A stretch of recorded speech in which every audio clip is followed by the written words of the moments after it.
د روان کال 2015 سپتمبر په 28مه نیټه د ضلع ثوابه تحصیل رزړ تولانده کلی کې د نامتو شاعر ادیب او کړمار مجلې چیف ایډیټر ښاغلي فضل محمود ضیا درناوي کې یو خوندوره او درنه دستور تر سره شو. د دستوري بندوبست تولانده ادبي ټولنې کړو. د دستوري صدارت د تولانده ادبي ټولنې صدر جهاد تولاندوالو کو د نظامت چارې کشر سکرټر کیسر رضا تر سره کړې. محترم جاوید اقبال گیلانی فجی ګل فجی او ذاکر یوسفزی مشران میلمانو. دستوره کې د مختلفو ادبي تنظیمونو مشرانو او د مختلفو طبقو خلکو په ګڼ شمیر کې ګډون وکړ. دوی د پښتو ادب د پاره د محترم فضل محمود ضیا ادبي خدمات اوستایل. محترم فضل محمود ضیا ته په ادبي خدماتو د تولانده ادبي ټولنې او د کرنل شیر ادبي جرګې لخوا اعزازي شیلډونه ورکړي شو. په دې موقع د تولانده ادبي ټولنې صدر جهاد تولاندوال،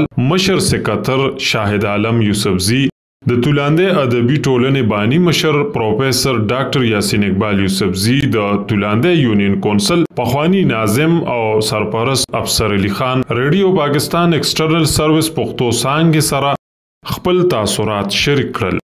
سردار یوسفزی، پروډوسر محمد بلال خان، ریډیو پاکستان ایکسټرنل سروس پښتو. د تولانده ادبي ټولنې د سورې لاندې نن د فضل محمود ضیا صاحب په حجره کې سنمباغ کې یو خوندوره غونډه وشوه چې دا د ضیا صاحب په درناوي کې وه چې ضیا صاحب زمونږ د تولانده نه تقریبا د رزړو او پوره د ضلع ثوابه یو پیژندل شوی شخصیت دی. د ادب په لحاظ سره یا ډېر ستړي دي، ډېر منډې دي، که په هر ځای کې، که په مردان کې، که په پیښور کې، که په سوات کې، که په چارسده کې، هر ځای کې د پښتو خبره کېږي، د پښتو ادب خبره کېږي. نو ضیا صاحب په ستړي وجود باندې، په تیر عمر وجود باندې یا ځان رسول دی او هغه خپل شرکت پکې کړی دی. الله دې وکړي چې دا ضیا صاحب موږ ته سل کلن شي او الله دې ولې ډېر عمر ورکړي او انشاءالله د تولانده ادبي ټولنې سورې لاندې همدغه شان محفلونه او دغه شان غونډې به بیا کېږي. کله نه چې موږ د دوباره سیټ اپ جوړ کړی دی او دا ټولنه هم نوې کړې ده، نو په دې لږ وخت کې موږ یو ګرانډ مشاعره وکړو او د هغې نه پس موږ دغه شان یو 15 د نارمل پروګرامونه مو کړلو. په هغې کې یو پروګرام د پښتو چې کوم شاعر او لیکوال او مثلا نثرنګار او خاکنګار او 85 کال عمر ته رسیدونکي فضل محمود ضیا صاحب په ستاینه کې مونږ کړو. نو د ده چې څومره عمر دی دومره د ده ادبي خدمات دي. بل دا د اسي صاحب ورور دی، نو د اسي صاحب هغه اثر پې هم شته دی. نو مونږ وایو چې ټوکې مرده پرس کام یو خلک د مرګ نه پس ستایو، خو مونږ دا هڅه وکړه چې دی په ژوندون باندې وستایو. د ده لپاره موږ پروګرام را جوړ کړو او په هغې پروګرام کې زموږ ډېر خواږه میلمانه راللو، د کلي خلک راللو، خپل ټولنه ملګري راللو. فضل محمود ضیا په ژوند باندې مقالې وشولې، سردار یوسفزي پرې وکړله، ذاکر یوسفزي پرې وکړله، ډاکټر یاسین اقبال زموږ د کلي ډېر محترم مشر دی هغه پرې وکړله، د ټولنې صدر د هغه باندې نظم وویل دغه شانتې جاوید درمان او یو څو نور ملګري صاحب مانیروال او پیجي ګل صاحب د دیم راغلو، دیم په خپل کلامونه وویل او ډېر زیات د هغه چې کوم پکار د هغه په ستاینه کې پروګرام د هغې شی نشانه شو. حمزه بابا ویلي وو که نه، وی حمزه خیر دی که نن قدر زما نشته ولې ونه وایي دا چې سبا نشته. او کومه ورځ کومه شپه چې په بازار کې شمه مړه وي ټول به ووایي نن ولې رڼا نشته. نو اصلي خبره هم دقه ده چې موږ په ژوندونې باندې چې دا زموږ کوم مشران دي ډېره لویه پوهه لري، ډېر لوی تجربې لري. نو که دا کشر کل ته زده کړه وکړي، دا دې چې څه وایي دا ارمانونه دي. ما دا خبره وکړه چې دا سیف الرحمن سلیم صاحب دي، اجمل بابا دي، دوی د 1930 د دغه زمانو نه مسلسل لګیا وو، یو جدوجهد یې کوو چې د قوم کې بیداري راشي. نو که وړوکی شاعر دی او که لوی شاعر دی، د دواړو دقه احساس دی، خو د یو قلم کې ډېر زور وي، د بل قلم کې هغه هم زور دي، خو حقیقت هم هغه خبره هم دقه ده چې پښتون قوم د دې خپلو ادبیانو نه، د شاعرانو نه د دین زده کړه وکړي او را بیدار شي، ویښ شي، په خپل کور کې امن راولي، چې دا اجره زما د بابا ونه زما ولې نه ده، دا جومات چې زما د بابا ونه دا ولې نه دی، دا کوڅه چې زما د بابا ونه نن زما ولې نه ده. په دې باندې سوچ پکار دی چې مونږ را یوځای شو او د خپل وطن اون کو، دا ملکیت بیا واپس واخلو چې دا بل چا رانه اخیستی دی چې دغه ملکیت مونږ واپس کو. زمونږ نه شر نفرت دشمنو د خپلې کوڅې اخیستې دي.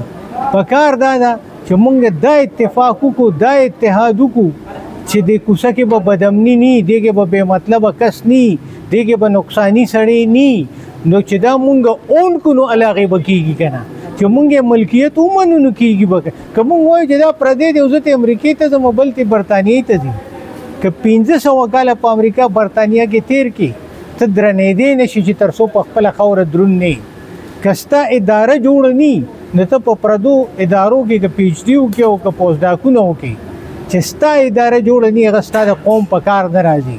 ستا سبق چې ستا وسایلو سره هماهنګ نه، کنزسټنټ نه، تر هغې پورې ته خپل سبق په خپلو وسایلو نشي استعمالولی، او چې نشي استعمالولی ته ترقي نشي کولی. چې تر کومې پورې زموږ اتلان، زموږ نوموړي خلک موجود دي، نو په کار دی چې د هغې په ژوند کې مونږ د هغې دغه وکړو. بجای د دې مونږ له اکثر زموږ د پښتنو زموږ د قوم دا یو المیه ده چې مونږ اکثر د مرګ نه پس بیا خپل اتلان او خپل ناموړي خلک یادو. نو په کار دی چې د هغې په ژوندانه باندې مونږ هغې ته خپلې پیرزونې وړاندې کړو او د هغې د خدماتو او هغه درناوی د هغې وکړو. نو دا یو ډېر ښه کوشش دی. آینده لپاره نور هم پکار دي، د نورو ملګرو هم داسې هغه پکار دی. او دا محفلونه په دې ملک نور د خوشحالۍ څه نشته، خو چې داسې محفل وي نو دا د سړی هغه تازه شي، ذهنونه تازه شي. نو الله دې ضیا صاحب له صحت ورکړي، الله دې ورله ډېر عمر ورکړي او الله یې نور هم د خیر او کاروالي. ضیا صاحب چې دی نو دا ډېر د قربانو سړی دی، ډېره زمانه د پښتو ادبي ټولنه چلولې ده تولاندی کې، او د دقه سوچ سړی دی. د اجمل بابا، د سیف الرحمن سلیم صاحب، د صنوبر حسین کاکاجي د دغه سوچ سړی دی. خو هغه کلم به هغه هم زورور نه و چې هغه مرتبې ته رسېدلی وی، خو خپل ژوند دی د دقې سوچ باندې، که په نثر کې دی که په نظم کې دی، نو هغه قربان کړی دی او ډیر وخت ادب له ورکړی دی. دا تاسو چې د رسالو ذکر وکړو، د کړمار ذکر وشو، د هیواد د ادبي ټولنې ذکر وشو، د قام قلم ذکر وشو، د دې ټولو ذکرونه چې وشو دې کې ضیا صاحب یو ځلانده کردار ادا کړی دی او خدای دې تل ژوندی او خوشحاله او تکړه لري چې نور ادب غني کړي. د ثنا صفت لایق پروردگار دی، په هر څه قدرت لرونکی د سرکار دی. خالق د تخلیق کړي کائنات کی، ستا تسخیر کائنات لا سوچ پکار دی. زه او د ټولو میلمنو او د قربانو مننه کوم او ډېره ډېره شکریه ادا کوم چې زه ډېر مانه ډېر زه وایم ګنې زه څه بل څه شی شروع زه خو یو معمولي انسان وم، خو دوی ټولو زما دومره قدر وکړو او دومره لوی زما دا زړه غټ کړو چې په ما باندې زه وایم چې دا دي خدای خبر چې د کوم ځای نه دا خبرې معلومې کړي او څنګه یې په ما باندې راوتپلې. ما کې خو دومره دغه نه و توان. بهرحال زه بیا شکریه ادا کوم د ټولو او د نظم یو څو خبره ته ووایم چې ما نن لیکلي دي. د لیکوالو پکې زور دی، تولاندی د ادب کور دی، ادب علم او هنر دی، هنر ښکلی نغمهګر دی، ښه خوی خصلت حد پرې تمام دی، ادب امن له پیغام دی، ادیب هر یو عالمگیر دی، په سماج باندې اویر دی.